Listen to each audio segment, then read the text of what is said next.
Olá, seja muito bem-vindo à Escola Biblicast. Quem vos fala é o professor Roberto Penha. Espero que você aproveite o trecho exposto neste vídeo. Se você quiser ter acesso ao conteúdo completo desta aula, o link vai constar na descrição do vídeo. Aproveite o conteúdo. Os 5 princípios para ser um discipulador. Aí, com base nesses 5 princípios, aí sim eu posso dizer que um professor de EBD ele é um discipulador, que um outro irmão que nem sequer é professor de EBD é também um discipulador, porque perceba que a ideia de discipulador, como já mencionamos no subsídio anterior, é que ele pode estar na igreja, ele pode estar na família, ele pode estar na escola, ele pode estar na faculdade, ele pode estar, inclusive, na comunidade. Ou seja, trabalhos que ele leva o evangelho para um ambiente, às vezes até fora das paredes da igreja, tá certo? Então, vamos aqui apresentar 5 elementos, mais uma vez baseados no livro do Gangel, ou Gangel e Hendricks, livro aí de referência para professores, ensinadores, e ele que está falando da perspectiva de professor discipulador, ou seja, vai aplicar para quem quer ser discipulador. O primeiro elemento que ele apresenta é a consagração. Todo discipulador ele tem que ser visto como uma espécie de pastor, como se tratar como fosse um pastor. Não um pastor exatamente consagrado, ou um pastor líder religioso ou líder de uma congregação. Não estou falando nesse sentido, mas o discipulador como pastor, aquele que se doa pelos discipulados, que deve inspirar os alunos por meio do seu comportamento, por meio de sua vida, uma vida consagrada, certo? Com a devoção, tal, esses elementos. Outro elemento também é o afeto, o discipulador como amigo. Não devemos permitir que a admiração pelo conhecimento, capacidade e experiência do discipulador crie uma barreira para o relacionamento. De forma alguma isso pode acontecer.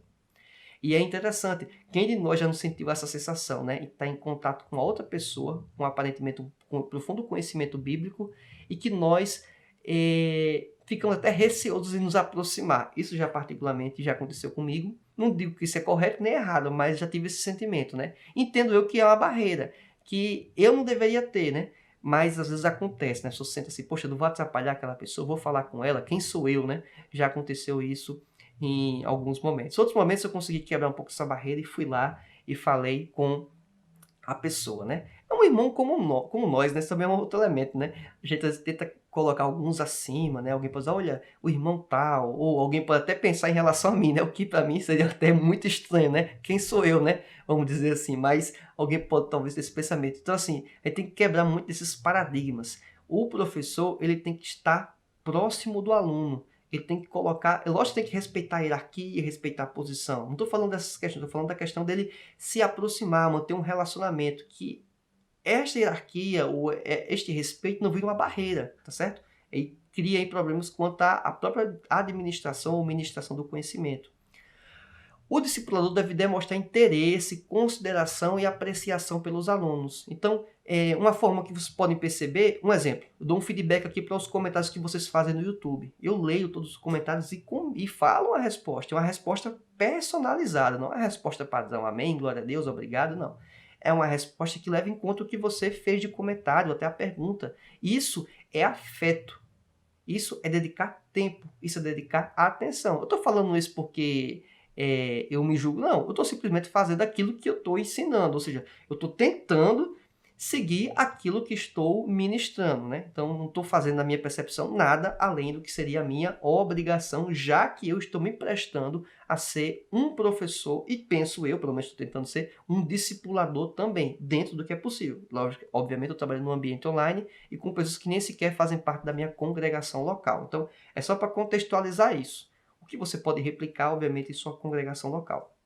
Um outro elemento também que o Hendricks apresenta é a demonstração. O discipulador como modelo. As ações falam mais que palavras. Então a gente percebe isso aí todo instante. Quantas pessoas têm um discurso do ponto de vista nas câmeras, na frente dos outros, e por trás tem um outro comportamento. Isso descredencia ele para falar a verdade. É lógico, dessa vez estamos falhos. Uma vez ou outra, a gente pode sim, porventura, ter errado, pecar, mas não pode se tornar um elemento consistente, porque aí somos o quê? Hipócritas. Naturalmente, pessoas hipócritas. Tem uma fala e uma conduta totalmente diferente, de forma persistente. Então, isso não é... É lógico que é pecado, mas assim, a pessoa não está compromissada com a verdade, vamos dizer assim. Então, a pessoa tem que rever o comportamento dela.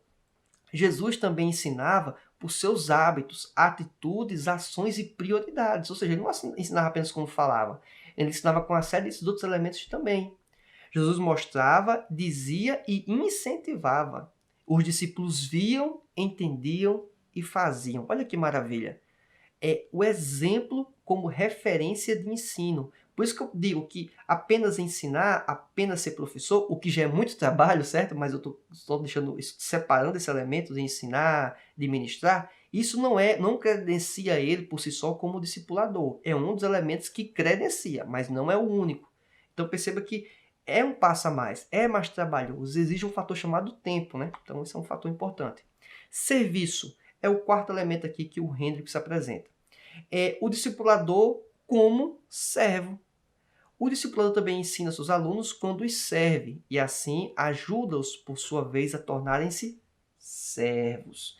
A existência cristã não é uma vida de receber, porém de conceder.